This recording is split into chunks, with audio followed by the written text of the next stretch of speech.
আসসালামু আলাইকুম। আশা করি সকলে ভালো আছেন। আমি অলরেডি রাজকুমার মুভি যেটা রয়েছে সেটা দেখে ফেললাম। এটা মূলত ১৩ই জুন যেটা অর্থাৎ গতকাল সেটা রিলিজ করা হয়েছিল। সেখান থেকে দেখতে গিয়েছিলাম। অর্ধেক দেখে আজকে পুরোটুকু দেখে শেষ করলাম। এখন কথা হচ্ছে এটা কেমন লাগলো আমার কাছে। প্রথমত বলতে পারেন যে আমি এখনই কেন দেখলাম, যখন সিনেমা হলে রিলিজ করা হয় আমি যাইতে পারিনি, দেখা হয়নি। তো ওটিটি প্ল্যাটফর্মে আসার পর এইচডি কোয়ালিটিতে বঙ্গতে দেখলাম, নো পাইরেসি। সো বঙ্গতে দেখার পর এখন আমার কাছে কেমন লাগছে রাজকুমার সেটা নিয়ে কথা বলবো। পজিটিভ নেগেটিভ দুটো পয়েন্টই বলবো। অর্থাৎ শুধু পজিটিভ বললেও যেন সিনেমার ক্ষতি হবে, নেগেটিভ বললেও কিন্তু একটা সিনেমার জন্য, বাংলা ইন্ডাস্ট্রির জন্য ভালো হবে না। সো এবং অনেস্ট রিভিউর ক্ষেত্রেও কিন্তু জিনিসটা প্রভাব ফেলবে। So hello everyone, welcome to সিনে ক্রিটিক। প্রথম যে বিষয়টা নিয়ে একটু আলোচনা করব সেটা হচ্ছে পজিটিভ। পজিটিভ যে দিকটা রয়েছে সেটা হচ্ছে গল্প। রাজকুমারের যে গল্পটা, সেটা এই ফিল্মের একটা সেল পয়েন্ট বলতে পারেন। এই ফিল্মের যে গল্প, এটাই এই ফিল্মকে মানুষের সাথে জুড়বে। অর্থাৎ মানুষ এই ফিল্ম থেকে বের হইতে পারবে না যতক্ষণ না ফিল্মটা শেষ হচ্ছে, শুধুমাত্র গল্পের কারণে। এখানে যেরকম মা ছেলের সম্পর্ক দেখানো হয়েছে, সেরকমভাবে অন্যান্য কিছু বিষয়ের মাধ্যমে দেশপ্রেমিক বা দেশত্ববোধক অনেক ব্যাপার এখানে রয়েছে, যেগুলো আমি স্পয়লার করতে চাচ্ছি না আপাতত। আপনারা যারা দেখেছেন আপাতত দৃষ্টিতে আশা করি আপনাদের কাছে এই বিষয়টা ভালো লেগেছে। আমারও ভালো লেগেছে যে এখানে যে গল্পটা দেখানো হয়েছে, দেশাত্মবোধক যে বিষয়টা, দেশপ্রেমের যে বিষয়টা, সেটা দেখানো হয়েছে খুব ভালোভাবে। অর্থাৎ খুব স্মুথলি কিন্তু এই বিষয়টা গিয়েছে, জোরপূর্বক নয়। এবং এখানে একই সঙ্গে কয়েকটা গল্পকে মার্জ করা হয়েছে, যার মধ্যে শ্রেষ্ঠ গল্পটা ছিল মা ছেলের সম্পর্ক। এবং এই বিষয়টাকে লাস্টে গিয়ে একটা ট্র্যাজেডিতে রূপ দেওয়া হয়েছে, যেটা দেখে লাস্ট যে ক্লাইম্যাক্সটা সেটা খুবই দুঃখজনক। সেটা আমার কাছে বলতে পারেন একটা ইমোশনাল একটা সিন হিসেবে খুব ভালো লেগেছে। শাকিব খানের অভিনয় প্রত্যেকটা জায়গাতেই ভালো।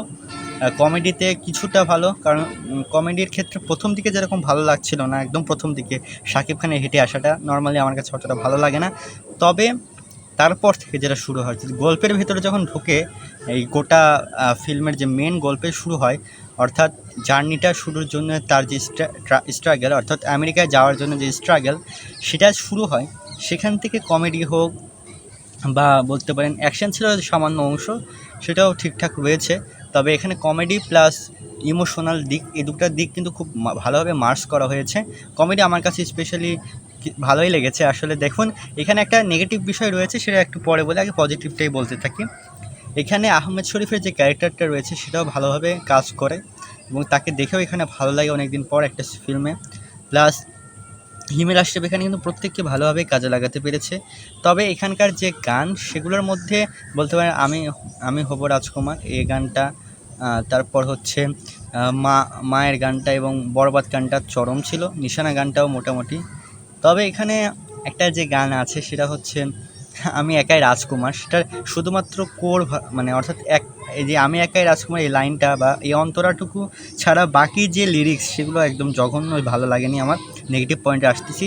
নেগেটিভ পয়েন্টের মধ্যে আরেকটা হচ্ছে শাকিব খানের লুক।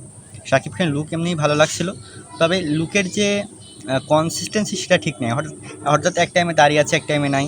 অর্থাৎ দেখা যাচ্ছে যে 3 দিনের কাহিনী, প্রথম দিনে দাঁড়িয়ে নাই, মাঝখানে অ্যাকশনের টাইমে দাঁড়িয়ে হঠাৎ করে দাঁড়িয়ে নাই। এই সিনটা আমার একটু কেমন লাগেছে। তবে বাই দ্য ওয়ে বাকি জায়গায় ভালোই লেগেছে। শাকিব খানকে, তারপর হচ্ছে কোটনি কাফিকে, তাদেরকে একসঙ্গেও ভালো লাগছে। কোটনি কাফির বাংলাটাও কীরকম একটু মজাদার লাগছে আমার কাছে। এটা ঠিক আছে, কারণ একজন আমেরিকান, সে বাংলা ওইভাবে বলতে পারে না, ইটস ওকে।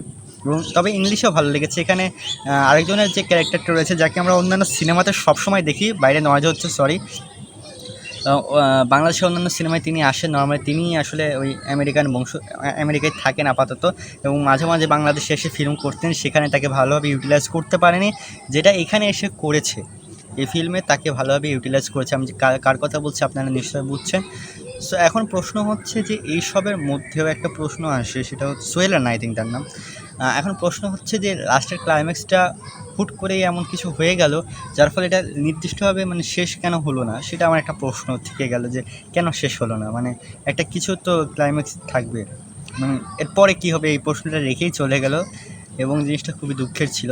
তো সব মিলে কিন্তু one of the greatest movie of Bangladesh বলবো না, শাকিব খানের ক্যারিয়ারে বলবো, একটা ভালো মুভি এটা।